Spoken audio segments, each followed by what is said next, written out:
So, hello. It is the day before Thanksgiving. The kiddo is out there memeing it up like he always does when he's home. And I have sewing to show you.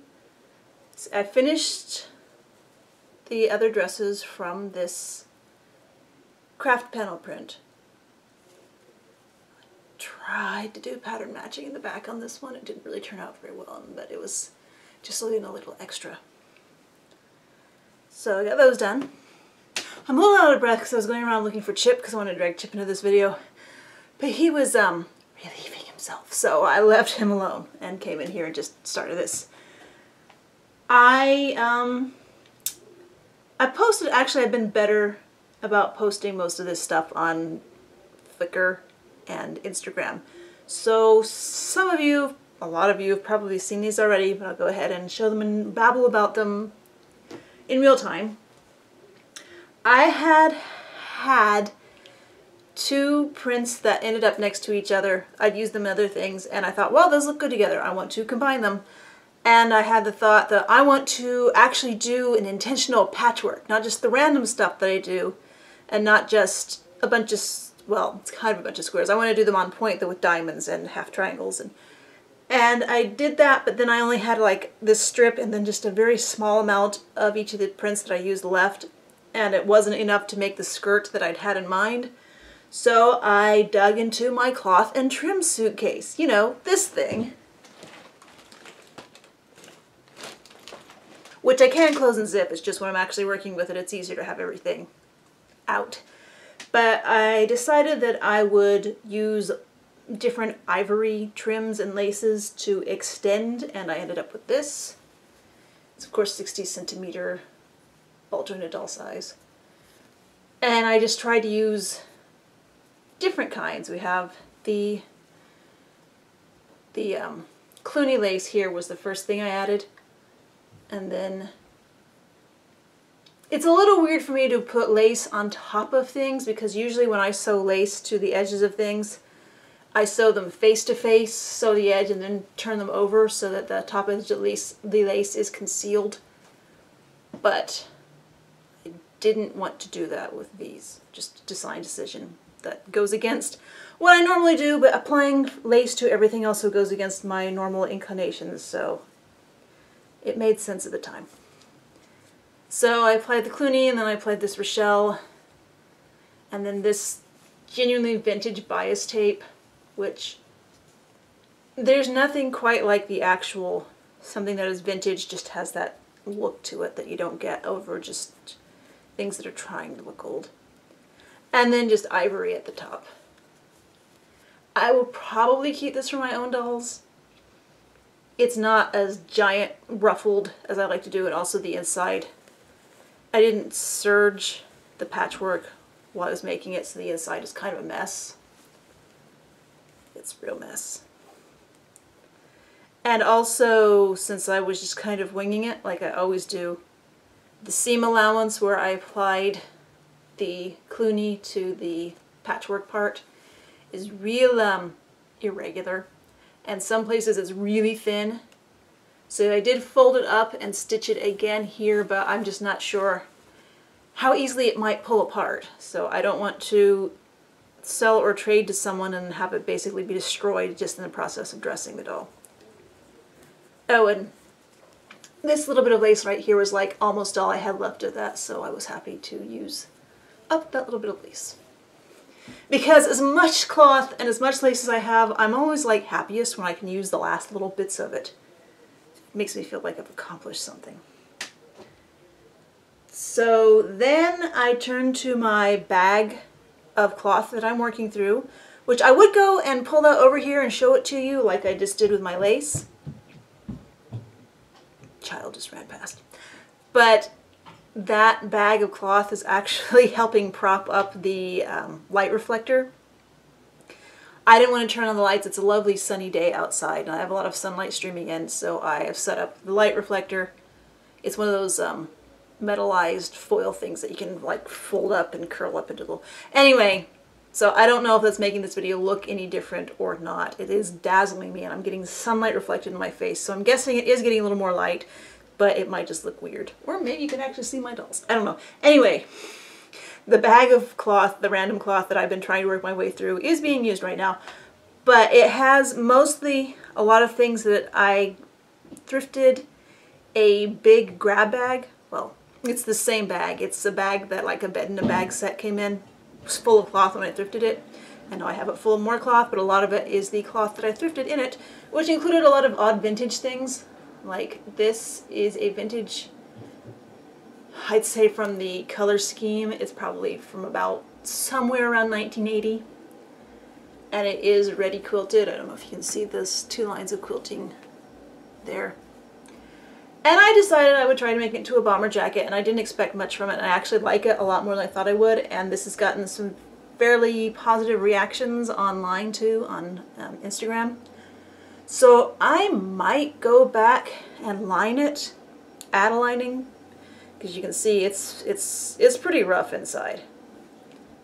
And yes, I do have working pockets because they're not that hard. Not this kind of pocket at least. Because this kind of pocket just requires you sew on the side, flip it over, and then lay the same shape over the top of it and stitch around it. And then when you sew the side seam, just make sure to fold this front bit out of the way so you don't accidentally stitch it closed. Yeah, I've done that. So the sleeves, I kind of, well, the whole pattern I improvised. I used a basic bodice for the straight up Hujo Io torso because that's the bulkiest. It's even larger than my Stella. My Io actually reduced her bust size some, so she's a little bit smaller. But I made the sleeves a little bit too long, so this would probably fit a male doll. I don't know though, I'm just guessing. Chip! This is not what he wanted.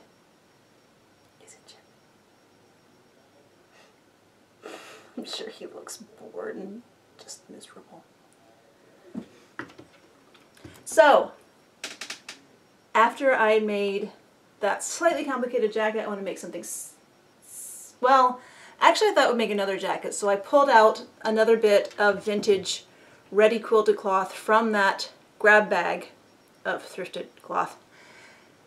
But when I looked at this quilted cloth, Chip, when I looked at this quilted cloth, I thought it was really only quilted along one edge because it had been kicking around in this bag of somebody's cloth stash for who knows how long, and a lot of the quilting, machine quilting, had come out. So I went ahead and picked all the quilting threads out and separated the backing and the batting, and I was left with this satin printed with a floral.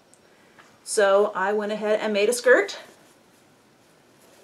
And I really like the way this turned out. Obviously also again for BJD size. Oh, I need to redo the zipper because the edges don't line up, and that's like annoying me. See if I squish it, they line up, so it won't be hard to redo. You can just see inside. I just need to finagle things a little. But obviously has a zipper. And if I'd been thinking ahead, I could have gotten the zipper integrated into the waistband, but I wasn't thinking that far ahead. And I remembered to use lace. Again, this is the way I prefer to use lace. Sew it front to front. Oh, this stuff sheds. This stuff shreds and sheds and unravels so badly. I serged every possible loose. I mean, even inside this waistband where you will never ever see it is serged just to keep the thing from shredding even more. But it's so synthetic polyester that probably, I'm not going to, but if I took hold of the serging and tugged on it a little bit, it would probably come apart. So definitely after I applied the lace, I serged, and then I flipped it right side out and top stitched. And I'm amused that this lace matches the blues fairly well in the print, because this lace was originally much brighter blue, but a few summers ago I kept a pot, it's a canning pot that I got off of FreeCycle, a pot full of black dye on the back porch in the sunlight, so whenever I wanted to dye something I could just throw it in there and leave it for a few days. And since it's a black pot in the sunshine, in the summer in Tennessee it would get fairly warm, so it was pretty good for actually dyeing things. A very low intensity way of dyeing things, low effort way of dyeing things. So I threw this bright blue in, and obviously I knew it was synthetic, it was not going to turn black, but it darkened the blue nicely. And I can see more sheddy threadies from this satin. And it matches this really well. And there had been a big flaw in this. I mean, there's flaws in it I'm looking at anyway, but there had been a really big flaw in this cloth. So I did not use the entire width to make this skirt. I used, so there was a chunk left. And I looked at it and I thought, you know, there might be enough for a smaller doll skirt to make from that. And I thought, do I want to make a Barbie skirt? No, I want to make something specifically, finally, just for Crystal. So I did. This skirt just has elastic at the waist. And actually, the quirk of Crystal's waist size, this skirt will probably fit a 17-inch Monster High, because that white tiered skirt she'd been wearing before was originally made for a 17-inch Monster High, which means the skirt waist is actually probably also the correct size to fit a Barbie. So this skirt can fit on several other dolls. Of course, it will look different on the different heights of doll. Crystal's 14 inches. And still wearing this Angora Graffiti cardigan from Etsy, because it's a great cardigan, although I am tempted to replace these beads for buttons with real buttons, because the beads tend to just roll right out. So, and I was actually able to get this part, try not to moon you with a doll, of the cloth was actually on one of the selvages, so I was able to flip that over and hide the serged edge of the cloth with a relatively stable selvage edge. A little detail that I like. And I applied the same trim, and hey, use trim in 3 things. And then today I finished another SD-sized bomber made from thrifted, vintage, pre-quilted cloth from that grab bag. And that's this one. Now this, since I had, you know, I said that I kind of wished I'd lined this, I went ahead and just planned the lining on this one from the start. See, it has a blue satin lining, and that's inside the pockets too. I'm not sure you can see that, because she's about to fall all over. And this cloth, the quilting is a little denser than this. You see, this is just, I mean, a few stripes, straight lines of quilting is not bad. But the quilting on this is a little denser. And this, I really don't know if you can see how odd this overall cloth combination is, because the floral print top layer is a sheer tricot knit, which is kind of like vintage lingerie type stuff. Old Barbie clothes used sheer tricots a lot. And so since it's sheer, you're actually kind of seeing the white batting through it, but not really, because it's printed. And so it's an interesting look overall. As I mentioned in a place online, since it's November and my fingers are super dry, it's like just catching everywhere on this knit. Luckily I didn't snag it. And also because this is a fairly open knit, Chip's hairs have just been like working their way inside, so I'll see like a hair between the layers, and I'll spend like 5 minutes trying to get that cat hair out, because black cat hairs and fluorescent sheer knits, not a good look. So anyway, yeah, and so I actually did some hand stitching to close that up. It's still, I know you can do hand stitching so it's even more invisible, but we all know I don't have the patience for that. So another bomber. I think the next one of these I might try putting a separating zipper in, and there goes the neighbor's noisy truck. So that's where I am in sewing doll clothes. Again, these are going to go into the thanks pile. This I am keeping for me, because even though it is lovely, this cloth is actually, you can see where all the ready-made quilting stitches were. It's like damaged the cloth and damaged the kind of heavy ink printing on the flowers, and there's weird scuffs of color that I don't know if they'll come out like on that. So it's It's the kind of thing I think will look good in photos, but not in hand. And this one, if I can get a lining into this successfully, it might go up for sale or trade. I'm not sure yet. I do like it, but you know, brown's not really my color. But then actually, right after I sewed this, which is a little more elaborate than I usually sew, I thought, okay, I want to sew something super fast and super simple, so I sewed this. It is a zip bag made from some canvas that I believe was sent by Susan, thank you, and lined with also I believe a Susan cloth, thank you.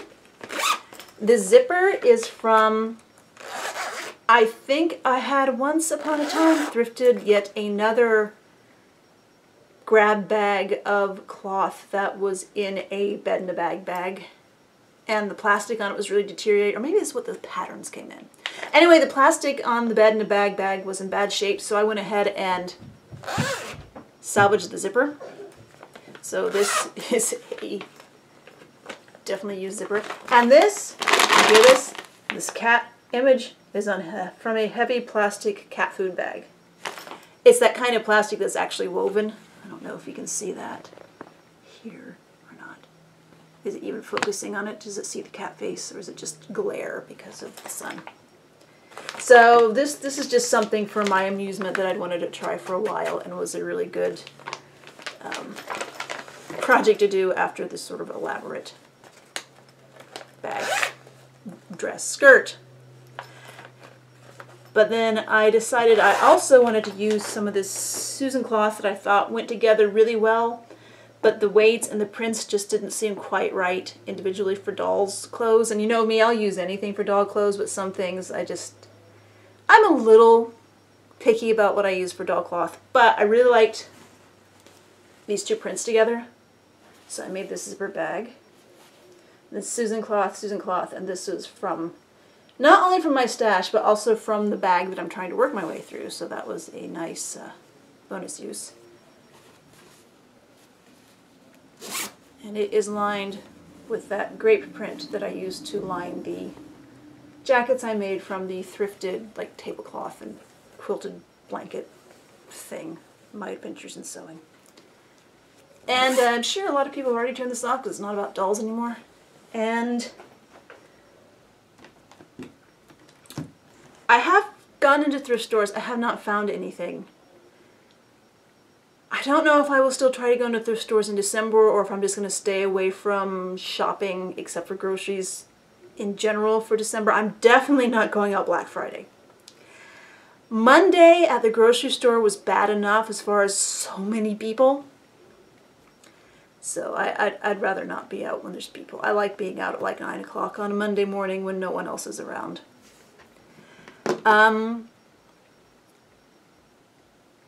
If you are following the Scary Godmother doll, then you know that the surveys have been sent out. The doll actually does exist. They're just trying to get them over from China. So we could have those by the end of the year. Not holding my breath on it, but it probably won't be another 4 years before the dolls are actually in our hands. And of course, when I get her, I will share her with you.